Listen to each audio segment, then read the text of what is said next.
do DR, Sérgio. Vou começar discutindo a relação, né? A relação de bancos e empreendedores é uma relação controversa, né? Uma relação, de certa forma, de amor e ódio. Os empreendedores falam que banco gosta de emprestar para quem não precisa.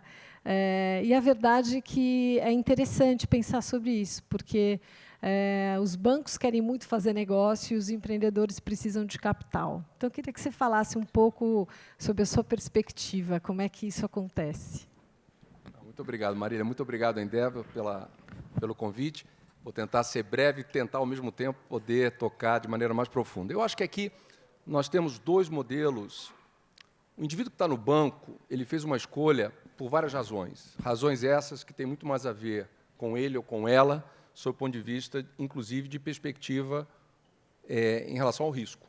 Quem vai para banco não vai necessariamente em busca de risco, né? Ou seja, o perfil, senão, seria tocar uma franquia em algum outro lugar. Isso inclui o presidente.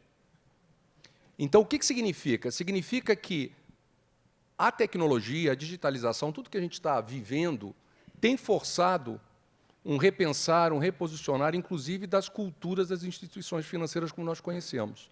Ou seja, que a necessidade de olhar risco de uma outra forma. E, obviamente, entender e racionalizar o risco e entender como capturamos esse valor. Do outro lado, você tem um empreendedor, e aqui a gente estava cometendo o grave erro da generalização, né?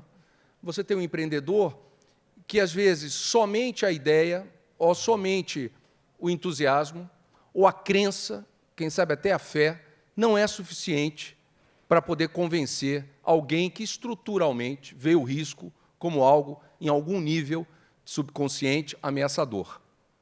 Os dois lados têm que entender essas diferenças.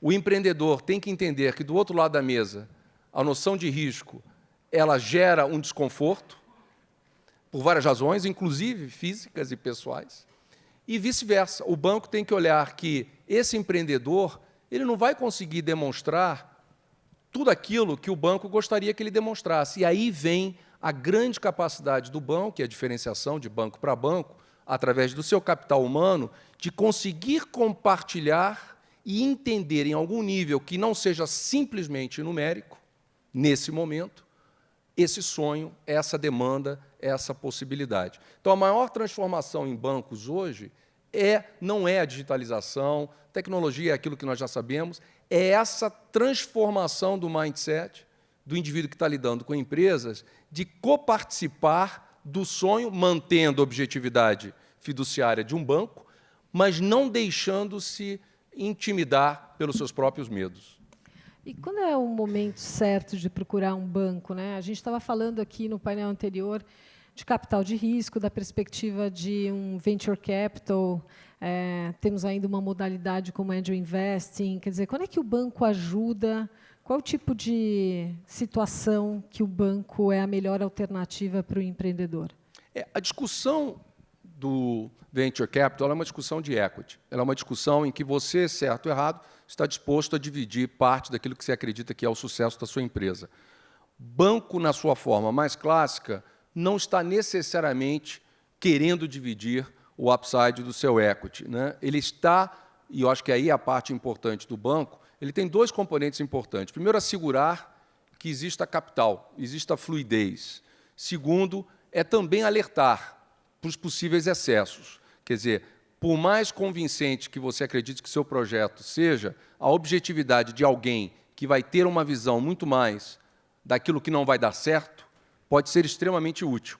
Então, ter muito cuidado e saber usar visões muito distintas. Então, acho que o banco, na maneira mais clássica, ele vai te dar o filtro de todos os riscos que talvez você não tenha necessariamente visto ou dimensionado, e, segundo, em acreditando, é a fluidez necessária, seja capital de giro, seja a transacionalidade, a gente às vezes esquece.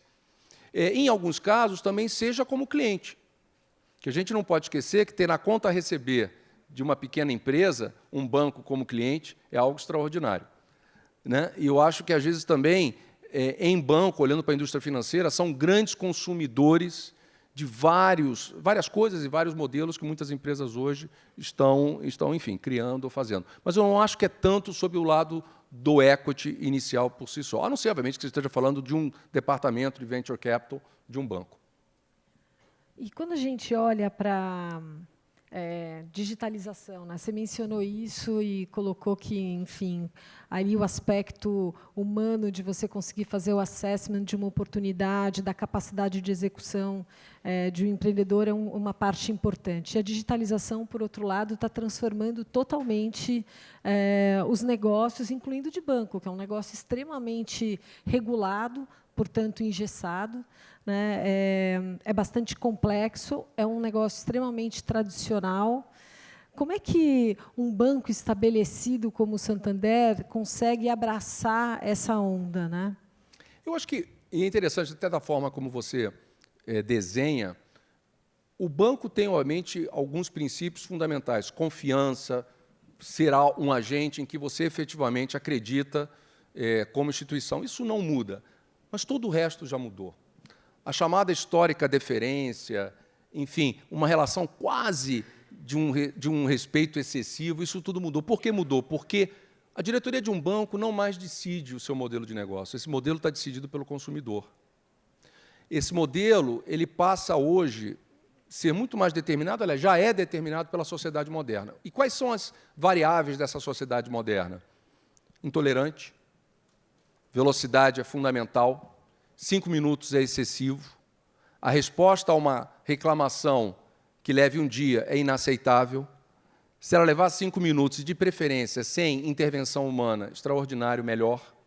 A intervenção humana se torna um custo, um inconveniente, desde que, obviamente, não exista problema. Não há nada mais importante do que a intervenção humana quando o digital não funciona.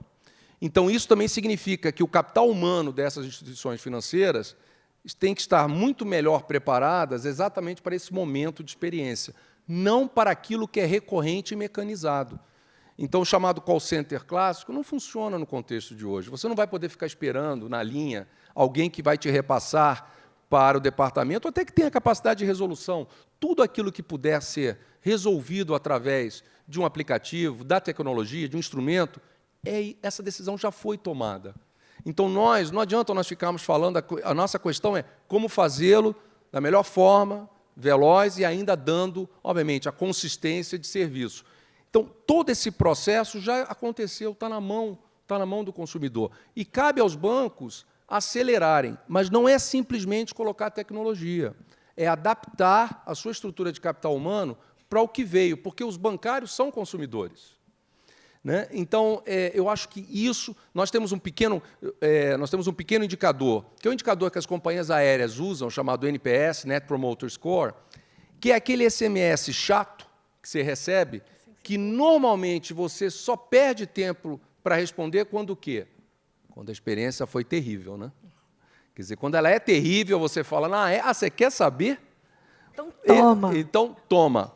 E ele é interessante, ácido, porque quando você investe tempo para poder responder, é porque realmente o banco fez alguma coisa além da tua expectativa. Então, existem instrumentos inteligentes de mensuração dessa experiência e como a tecnologia está facilitando isso. Então, o consumidor hoje tem o poder.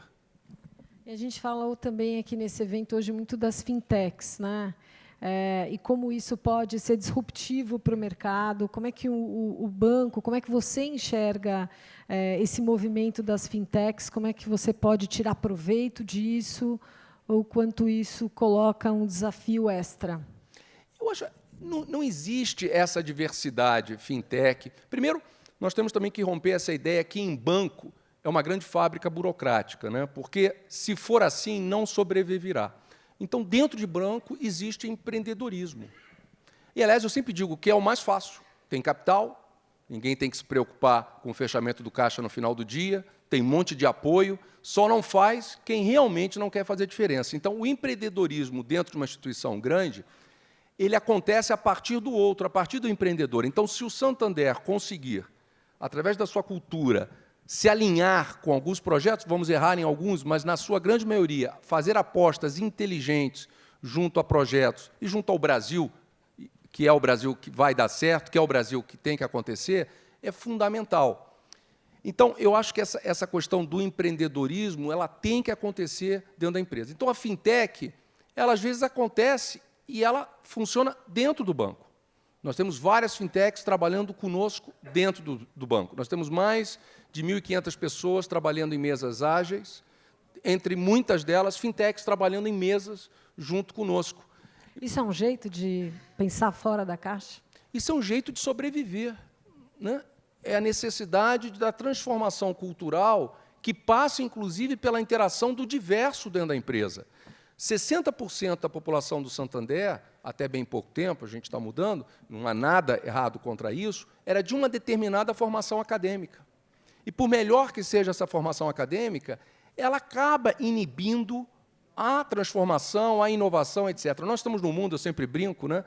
E, recentemente, no evento do Obama, se falou nisso, nós estamos num mundo em que os nossos Facebooks só entram pessoas que pensam como nós. É verdade. E essa ameaça da homogeneização do pensamento, né, faria com que Voltaire, no mínimo, cometesse suicídio no século XXI. Então, aqui o grande desafio é como é que a gente consegue, como sociedade, como empreendedor, poder lidar com o diverso. E aí, nesse caso, até na relação com o banco, o não é um grande aprendizado, dependendo da situação. E se a gente pegar, por exemplo, esse reposicionamento do banco e abraçar a bandeira da diversidade, que tem vindo de uma forma muito forte, né? Como é que isso tem feito vocês evoluírem ou mudarem? Se você pudesse trabalhar mais exemplos, as pessoas estão pedindo. Então, quando a gente fala em diversidade, obviamente, cada um traz a sua definição, né? É como a palavra inovação ou como a palavra sustentabilidade. Dependendo de quem você pergunta, você tem uma resposta. Diversidade, no contexto de... Primeiro, diversidade é negócio. Diversidade não é uma agenda social. O que é diversidade no que diz respeito nesse contexto? Formações acadêmicas e experiências diferentes. Exemplo, o vice-presidente jurídico do banco, nós fomos buscar alguém que não fosse da indústria financeira. Quando nós encontramos alguém que veio de um grande grupo brasileiro, a resposta dele foi, mas eu não sei nada de banco. Eu falei, isso não é o problema, um monte de gente dentro do banco sabe tudo de banco. Então, a capacidade... E por que ele traz? Ele traz um olhar industrial. Ele traz um olhar do outro lado do balcão. Então, você saber fazer essas escolhas, elas têm que ser bem feitas, porque o diferente é mais difícil. Mas o diferente, quando é bem gestionado, ele gera uma tensão intelectual e gera aquilo que se tornou revolucionário, né? Porque hoje ser revolucionário é dialogar e mudar de opinião. E isso também acontece na empresa. Quer dizer, se você não tiver uma tensão intelectual dentro da empresa que gere a discórdia construtiva em prol do consumidor, em prol de uma solução, de alguma coisa, a empresa não avança. E a empresa, quanto maior for, mais ela se engessa. Então, um outro movimento que nós fazemos dentro do banco é o que eu chamo da atomização. Quanto mais nós atomizarmos o banco em menores unidades, maior é a rapidez, maior é o sentimento de pertencimento e maior é a capacidade de resposta. Quando a gente fala sobre essa colaboração com empresas, né, seja um Open Innovation e etc., a gente também remete a um pouco alguns movimentos que o banco faz, como um banco que vem fazendo joint ventures com empresas empreendedoras, trazendo capacidades novas, né? Como é que isso foi se desenvolvendo dentro do banco, né? Eu acredito, no século XXI, né, eu acho que a necessidade de se pensar ecossistemas. Então, nós temos hoje, dentro do ecossistema Santander, várias empresas que são nossas sócias. Hoje, talvez, tecnologia, quando eu penso em sócios, os meus maiores sócios são empresas de tecnologia, que nos ajudam a mecanizar aquilo que deve ser mecanizado. Aplicativo não é ser digital. Ser digital é a transformação do processo interno e a eliminação dos gargalos com que a entrega seja efetiva e não simplesmente, mas, de certa forma, maquiada por um aplicativo. Disso o banco precisa de empresas que se tornam sócias. Então, essa cultura de poder coparticipar com outras empresas é super importante, porque eu sempre digo, o organismo se torna mais forte quanto mais diferente ele for, porque você se transforma em algo melhor. Então, nós temos várias joint ventures com várias empresas.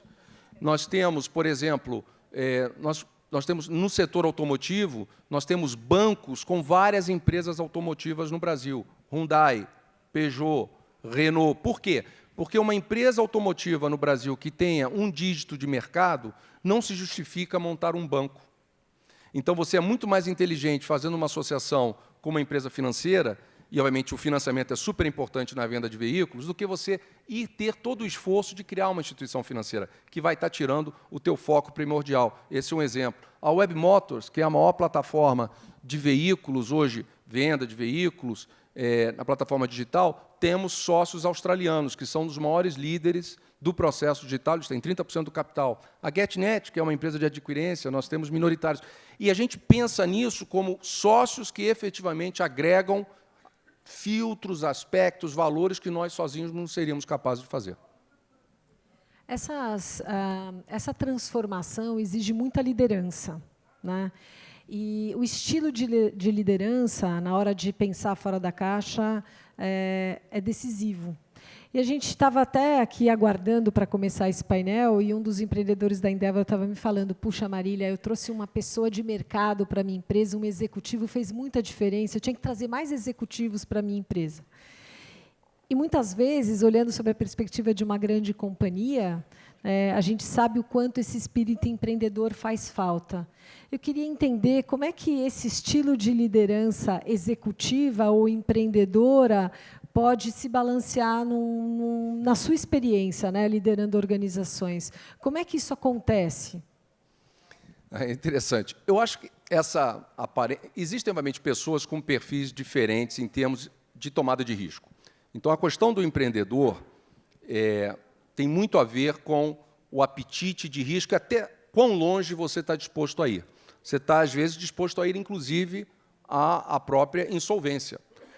Mas isso não é um empreendedor inteligente, né? Essa questão de chegar ao limite da sua própria eliminação, e, provavelmente, que você pode se recriar, mostra que o rigor em termos de ajustes são importantes. O que o executivo normalmente faz, e também não dá para a gente dizer que o executivo tem um perfil de risco tradicionalmente menor. E esse é sempre um desafio de grandes empresas, é transformar esse executivo em empreendedor. Eu acho que as duas coisas podem conviver, eu não acho que é o médico e o monstro. Eu acho que as duas coisas podem conviver. E aí essa relação banco e empreendedor é extremamente útil quando existe esse nível de confiança, em que os ajustes acabam acontecendo. A incapacidade de ouvir é um grave problema. Segundo, a incapacidade de trabalhar em cima de dados e não em cima de opiniões. Eu acho que o rigor técnico, seja qual for a proposta, é fundamental. E eu acho que o rigor técnico, numérico, aquilo que é quantitativo, ajuda a aproximar a discussão. E vai ter o grande aspecto que o empreendedor traz e o executivo, na média, não tem, é que o empreendedor vê aquilo que o executivo não é capaz de ver. Então, ele consegue a visualização de um desenho final que simplesmente os números não são capazes de interpretar, que é a magia do empreender, que é a mágica da conciliação do coração com o cérebro, né? Em que você consegue transformar aquilo que não consegue tangibilizar na sua totalidade de forma numérica em algo tangível para você, tão tangível quanto a fé, né? Você chega a transportar e sair, cruzar uma linha, em que aí o executivo tem que tentar tocar esse aspecto de tamanha convicção, ter a humildade de também não ficar preso no numérico. Me ajuda a entender. Sérgio, blockchain tira o seu sono? Não, porque o consumidor, seja qual for a moeda, no mundo que ainda não está globalizado, nós temos essa pseudo-visão de que o mundo está globalizado, o que acontece hoje em termos de comércio efetivo no planeta é ridículo. Isso é o início de um processo de transformação gigantesco. Então, por que eu estou dizendo isso? Alguns de vocês já começam a ter filhos estudando fora e sabem o que significa fazer uma transferência, que é esse filho ou essa filha receber o dinheiro em uma semana, quem sabe, com muito esforço, ligando para o presidente em 3 dias, e pagando comissões extraordinárias. O que o blockchain e outras moedas vão fazer é que esse dinheiro acontece na conta do seu filho em minutos, a 1/10 do preço que você paga. Então, isso já aconteceu. A questão é quão rápido você, Santander, será capaz de implementar, porque se não fizer, alguém o fará. E ainda bem. Sérgio, assim, uma última pergunta, né? Você teve essa semana aí a divulgação de resultados, né? Você atingiu 17% de retorno de capital, melhorou 35% os resultados, né, do trimestre. Eu queria saber o quanto desse resultado derivou de algo novo, fora da caixa, e o quanto foi fazer melhor aquilo que vocês sempre fizeram no banco. A pergunta é difícil. Assim, nós temos um entorno altamente competitivo e extraordinário. Eu tenho concorrentes extraordinários, né? E cada um de vocês, eu tenho certeza, no segmento, sempre tem alguém maior, sempre tem alguém melhor. E isso vale para qualquer empresa e vale para o nosso setor. Eu acho que a diferenciação sempre vem pela capacidade de uma empresa de encontrar alguns princípios. Para mim, velocidade é fundamental. Escala hoje está sendo redefinida. E ela está sendo redefinida para qualquer setor. E nós estamos numa posição de realmente alavancar essa redefinição. E a redefinição da escala está na cabeça das pessoas. É na atitude entre pensar orçamento e pensar ambição. É na atitude de ser executivo e ser empreendedor. É na atitude de olhar a tecnologia de forma como enabler, né, como um capacitador, de fazer com que a gente chegue ao consumidor de forma muito mais rápida. Vou dar um exemplo. Tomar um crédito imobiliário no Brasil, através de qualquer banco, é um exercício de humildade. Não é só no crédito imobiliário, eu sei. Eu sei. E, portanto, você, no meio de um processo super emocional, dependendo de você esteja na sua vida, pode levar entre 45 dias ou até nunca. O que obriga um consumidor a, pelo menos, falar com 2 ou 3 bancos. Imagina se um banco possa te dar uma carta de crédito em um dia. Isso é possível? Temos desafios gigantescos no processo legal e na documentação. Eu não tenho a menor dúvida que é possível. Então, a atitude de pensar e chegar ao mercado e dizer não precisa recorrer a 2, eu lhe dou em um dia, e cobrar um prêmio por isso, né? Dizer, olha, eu sou um dia, cobrar... Isso é criação de valor. Então, eu acho que o Santander está vivendo esse momento de crer e fazer, olhando para o consumidor, não se preocupando, obviamente, não deixando de valorizar a concorrência que a gente tem, mas se preocupando com o consumidor, se preocupando conosco, o resto acontece. Marília, realmente acontece. E fazendo certo, que não significa que a gente consiga fazer isso todo dia certo. Toda empresa erra. Há outro aspecto que é super importante em banco, e é muito difícil, é a questão do aprender, né? O aprender continuamente, inclusive dos erros. E não falar dos erros em banco, por sermos até uma indústria regulada, quando você erra em banco é sempre algo extraordinário, né? Quer dizer, é um terremoto, você não pode errar. E acontecem erros, e esses erros são fundamentais no processo de transformação. É isso. Queria agradecer muito, Sérgio, agradecer a todos. A gente encerra aqui, então, o painel. Obrigada. Muito obrigado, hein? Muito obrigado.